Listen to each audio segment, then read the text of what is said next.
all together. And speaking of games, we're in one right now, ladies and gentlemen. It's time. It's time. We're getting down into our next face-off. I believe this is going to be, let me see, we got Uranus Racer on one of these teams. So let me find him on our sheet. Does anybody know which team that's going to be, you guys? Yeah, so that's Night Raiders. That's got Night Day Z, Uranus Racer, and the third is Familiar. Familiar, okay. So, okay. All right, so we do have a sub in for Famous Thug, so that's the reason I was a little bit thrown off. I was like, Urena, I don't see him on the sheet, but yeah, we got a little bit of a sub here, and the match is off, you guys. We had some last minute changes in the host, and unfortunately, Night Days came to check in and said, "Oh no, one of my teammates isn't responding," so we had to get him a substitution in there quickly, and we managed to do it just before it all kicked off. So they managed to get into there and play. Well, that's good. Last second substitution. We'll see if it has a big effect on them or not. I'm sure it will. It's a little bit unfortunate, but you know what? They're going to come in. They're going to put up their best effort, and they're going to give us a good show. So we'll see what happens. Moving on in, we are already up to 4 versus 6. A little bit of that fighting going on. And oh, no. Oh, wait a second. Unfortunately, the red team has captured a second point. No. And we talked about this a little bit before. No. A second captured point will result in a loss. So this could result in a loss. Very unfortunate for Night Raiders. We're going to have to wait and see exactly what the judges determine. But yeah, I think unfortunately that second point might be the end of the game for them there. I think it is. Unfortunately, they've set themselves up for a real challenge to come back from that now. An unfortunate automatic loss for capturing the enemy point. It's one of those things that if you've been playing Dominion since it's been launched or whatever, you're ingrained to go and get those points. And I know when I played TDMs, it's such a struggle to be like, no, I don't need to get that. Yeah, we talked about that earlier, how that can be a huge factor on your mental and your gameplay. You know, you can't position exactly where you need to, and you can't just back up onto that point. I know I made, like I said, I even made a mistake my first TDM with that same exact thing. Yep. If you're not on the same page, it can happen. Hopefully that doesn't mess with the mental state of this team at all. Hopefully they're just able to, humans make mistakes and they can stay strong and not let that, that's that competitive edge that they're going to need to take that hiccup and put it behind them and just play forward like it never happened. Definitely not going to be the easiest thing to do, but hopefully they can. Maybe it was a little bit of the substitution coming through and playing a part in that, but I'm not sure. I want to let you guys take over for just a moment. I'm sorry, small bladder, a lot of water. I got to go for just a minute. I'll be right back. You do, dude. You do you. No problem. You guys do your thing. Chat, I love you. We'll be right back. Yeah, no, as Timmy was saying there, it could well come down to the fact, because I was just about to say this actually, is it's very interesting with the substitution because of the close-knit community that we've got. We've all played with or against each other multiple times. So is the substitution going to make that much of a difference? Because Familiar and Night Days have probably played with or against Uranus several times. They know each other's play styles.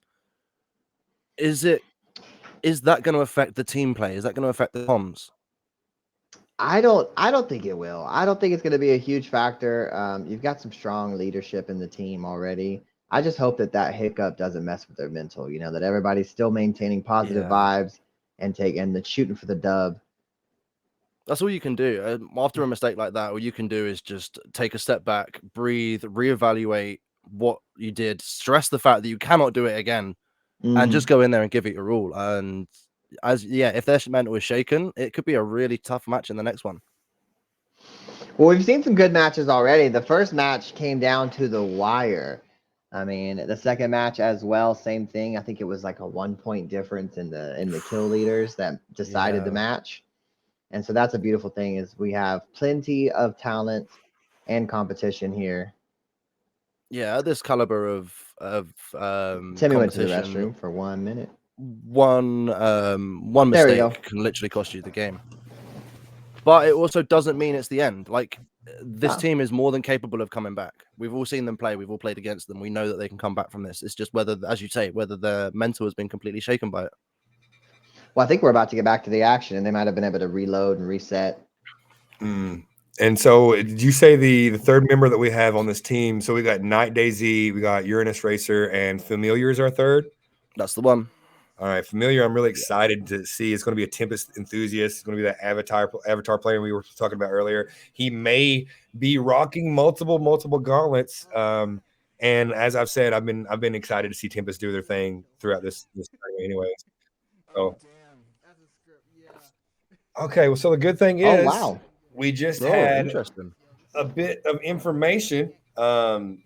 The players, both the teams, agreed to be good sportsmen about it, and decided to go ahead and say the first round didn't count because of the substitution and the misunderstanding. They were understanding about it, so this is going to be our first round going on in. No mental issues with having to worry about we threw the first game. This is going to be nice and fresh, and that's That's really such a beautiful awesome to thing. see. Such a beautiful thing, and you can only really find that inside the Spellbreak community because I've been involved in other competitive scenes, and it's just not quite the same. Spellbreak is a home for us, not just a game.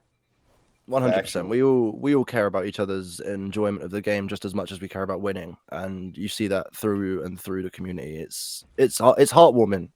Mm-hmm. Honestly, As we're is. getting started here, we see 4-4, so we're tied up, and it looks like Night and Days is going to control that same middle area, which we've said is so vital for a team's success.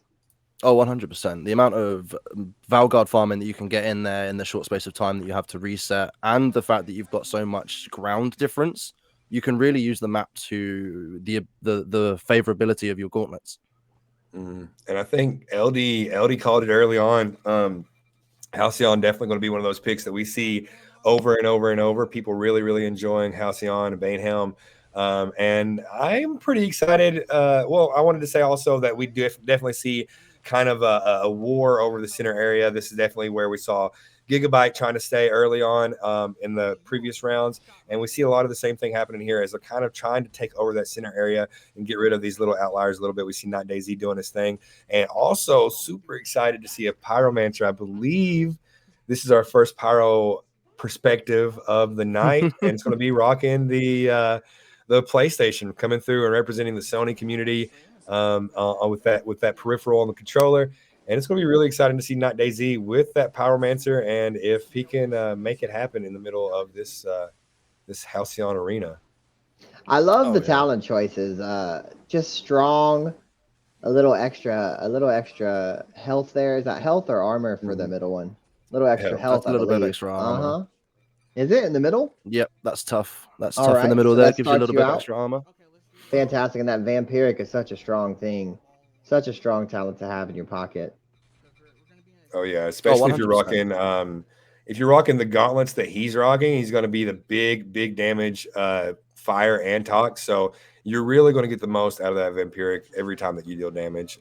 Frost Lance would also be a good choice, but it's a little less often than these gauntlets. So we'll see if it. Yeah, if it you tend to use Frost as an opening, so at that point you're taking that shield, and Vamp doesn't help. But you sometimes get those fat mid fight snipes that really do just change the course of it, because not only are you doing mega damage, you're also healing yourself a lot. We're looking at Night Daisy, Night Daisy here, and the team is down a little bit. I'm wondering if he's having a problem getting off of that common toxic gauntlet that he has.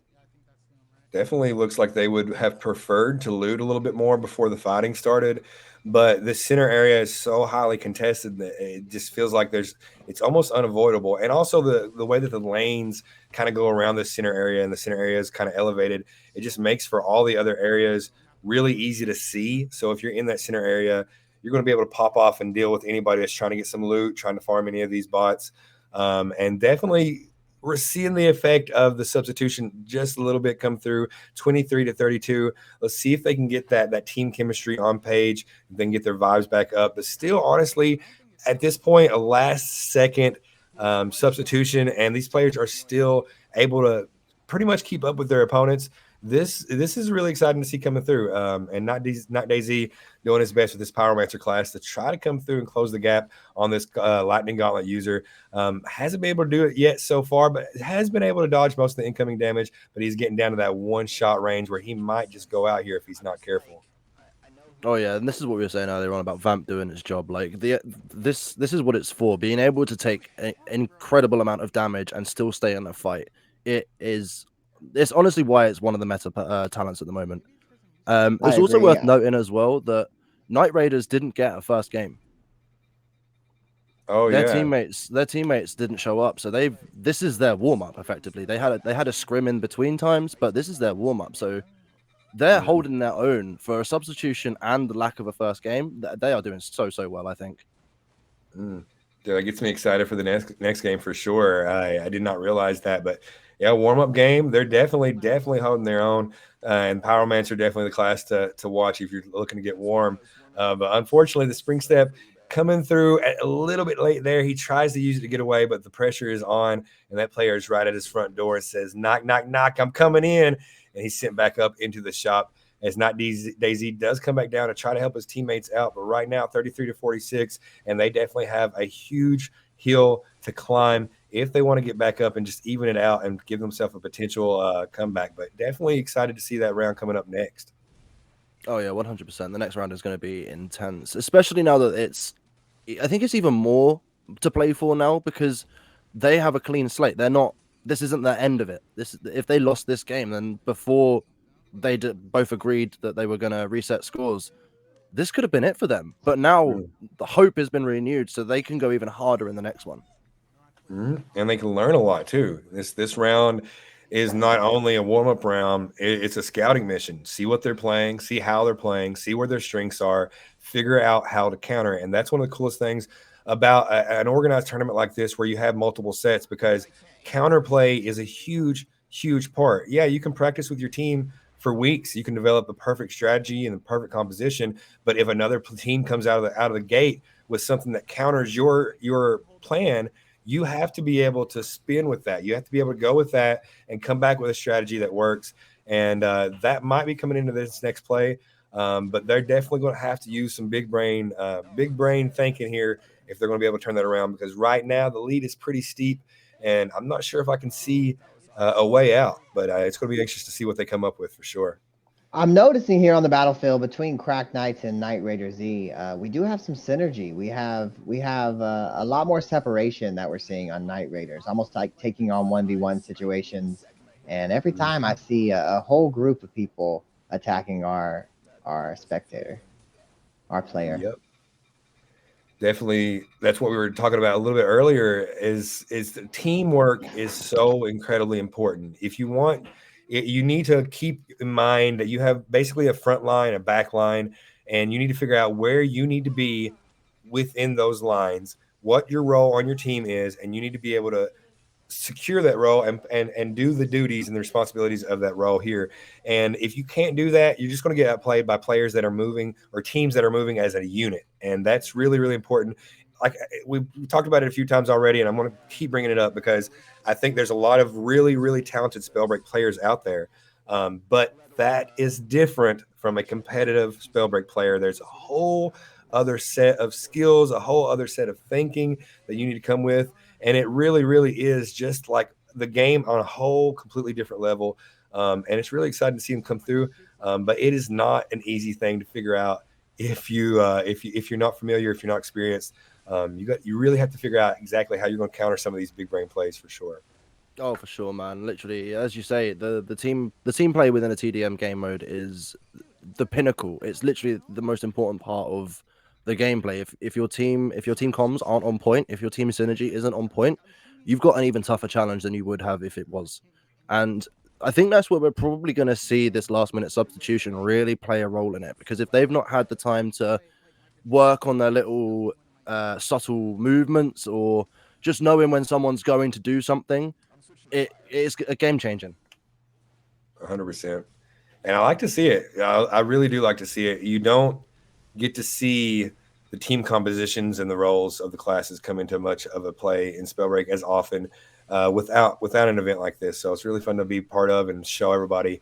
But we're going to be jumping on in to see 56-80 as Night Day Z gets himself a little bit over his head. And definitely Davon really touched on a very important thing. Most of these engagements that we're seeing from Night Day Z is a 1v2, 1v3 situation.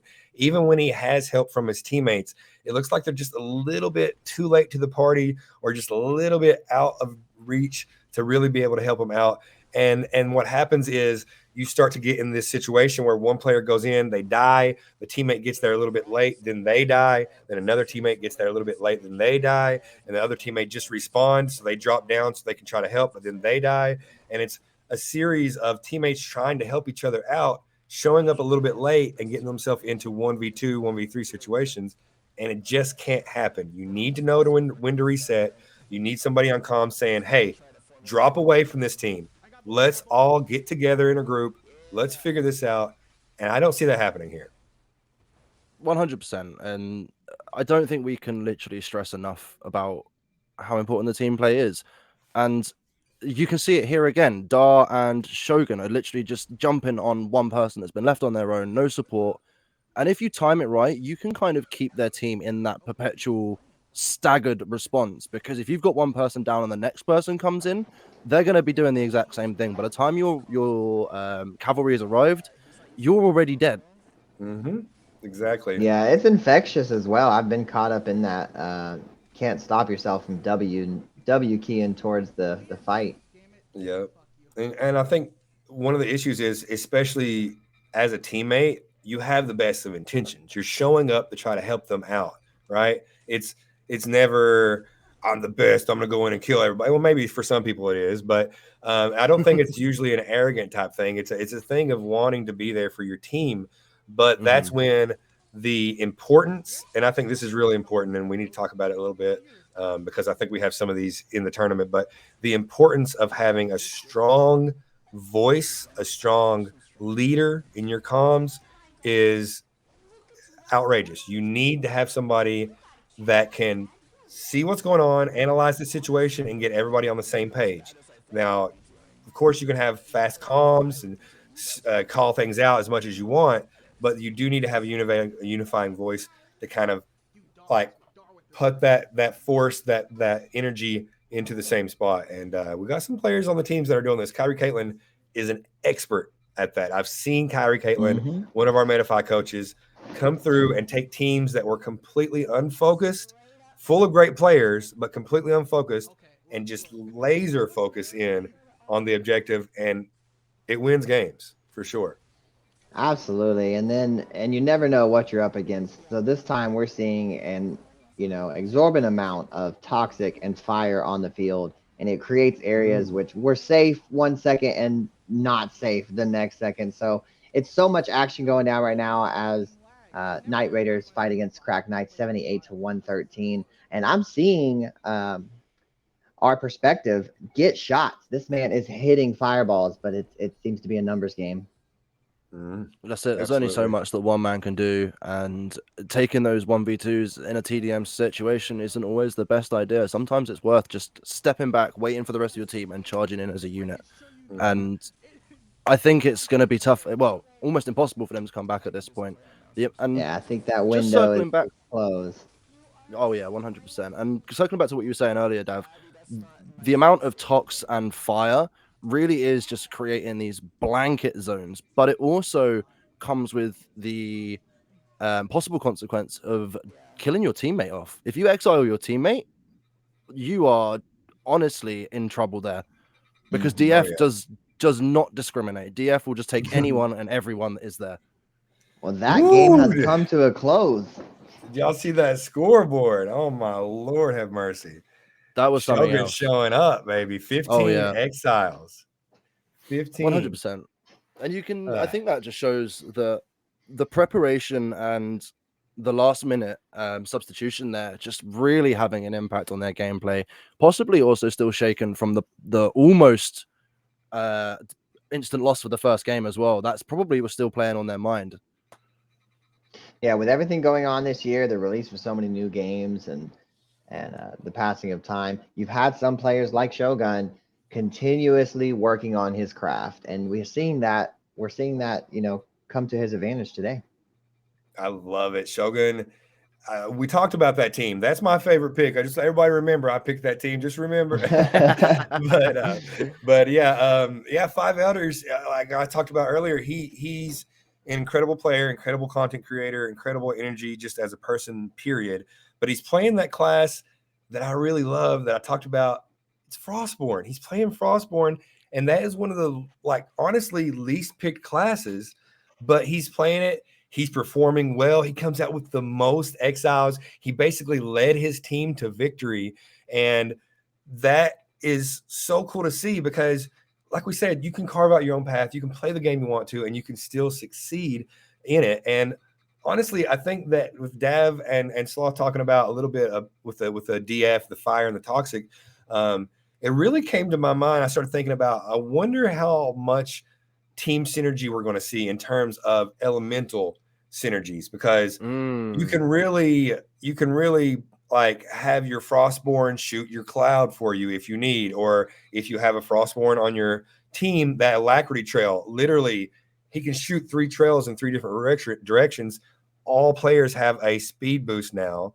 And Tundra, like if all that chaos that you're used to seeing in Spellbreak is going around everywhere, and our boy with Frostborn jumps in and he has Tundra, he can pump that down. Him and his teammates will be safe inside of that.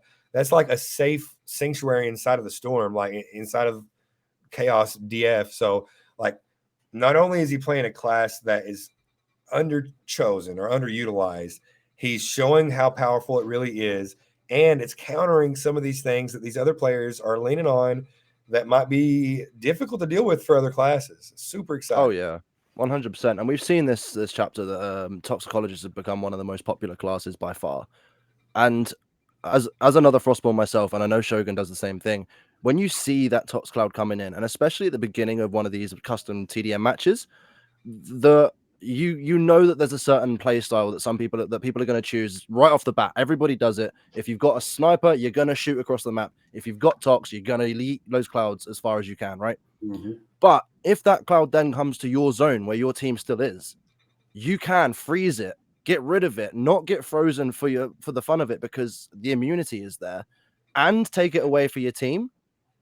Like, if you've got a good Frostborn on your team, I think that makes that team so much harder to beat, because not only can you rally around them at the beginning, take those shots, and as soon as someone is hit, capitalize on that, all push at the same time, and a good start to the game is going to set you up for a better result further down the line. But it's also a good defense, and it really, as you say, it's underutilized, underused, and really it can be one of the most pivotal classes in one of these competitive modes. Such a defensive gauntlet. I think it might be one of the most defensive, having that Tundra to protect you and your team. That's another that comes down to play style. If you can be there, put it in the right spot, it can make all the difference for sure. 100%. I think that another cool thing about Frostborn in particular, not only, and it's cool that we're having this conversation because we're getting to really put things to light that people probably don't really realize, is not only is it a super strong defensive point, but as a Frostborn, if that player has the strong leading voice in comms, it's going to be able to allow them to call picks. You know, when they hit those big shots, they're going to be like lay down Alacrity, and it just shows how important comms are, especially from it's not just like you need good comms on specific roles to really, really get the most out of them. So when you have that player that's got that perspective where they're already looking for elevation, they're already looking for people to snipe, they're getting a bird's eye view, that voice should be the loudest. And 15 exiles for Elder, Frostborn coming through. I think we might have seen him doing a little bit of that unifying. And he's such a great personality anyway. So yeah, the personality is something to highlight for sure, because morale has been a necessary thing for battle for so long. And Shogun's one of those people that can lift you up if you're down. He can take you to a new high. And I know every time that I'm playing this game, whether live or not, getting sniped by Shogun, I'm getting danced on the other side. I'm not even mad about it because it's just such good energy that I feed off of. And I know his teammates are going to feed off that tonight. And that could give him an edge. 100%. It's hard to be beaten by Shogun in a game and then go by his stream to be to wish the GGs and be even slightly in a bad mood behind the keyboard. And then you get in there, you see him twerking, or you see him just ripping his shirt off and having a good old time, doing a handstand on his chair. Like, Yeah, I saw that. It's impossible to stay mad. Yeah, and that kind of energy, it comes into the comms. It comes into the game, right? He not only grabs your attention on screen, he grabs your attention when you're talking with him, and that's the most important. Keeping their attention, because when you have their attention, you can direct their energy in the team. So that, you know, him having that natural personality is going to play big into that. Playing the Frostborn is going to be huge for that team. But I do believe we're going to be jumping into this game very, very soon. They're going to be in queue already, and we're going to be getting to see the Cracked Knights perspective this time. We're not going to be looking from Shogun's perspective exactly, but I believe we're going to be watching Dar do his thing with the Conduit class, and we're going to get to see a little bit from just where their team composition is. Are we going to expect to see them beside of each other all the time, or what? We'll see. I'm glad you mentioned team composition there, because I'm just looking at the gauntlets and the classes that they're all running, and they've got a great build. Any Tempest on the other team, or any Wind user running Ambidextrous on the other team, is in serious trouble. And Wow. Touching on that Ambi he just mentioned, when we talked about, you know, leadership within the team, or Frost being a great gauntlet for that, I think Tempest can do more too, because you get that view. You can really see what's going on in the battlefield from anywhere by just throwing down a tornado and riding it into the sky. It lets you kind of see things and make those call outs more effectively. Mm-hmm. And the thing about the Tempest class is it's got so much going for it. Not only do you get the high elevation to see what's going on in shoutcast, or not shoutcast, I'm in shoutcast mode, but shout to your teammates, let them know where everybody's at, what they're doing. You get to be a huge distraction that is extremely mobile and very difficult to hit. So not only are you going in and seeing what's going on, you're also like dangling yourself, hey, see if you can hit me, come on. And when the opponents are looking up into the sky, they're not looking down at your teammates coming through to exile them, you know? And on top of that, on top of, you know, being a distraction, on top of getting that perspective, they are also throwing down most of the time tornadoes to get their updrafts. And those tornadoes will derail projectiles like toxic and fire. They will crowd control players that are near them. And if that tornado is converted into a fire toxic tornado, not only will it pull players into it, it will damage them. So it's like, this Tempest class is just built to win. And some of these players are really pushing it to that level and competing against each other with it. But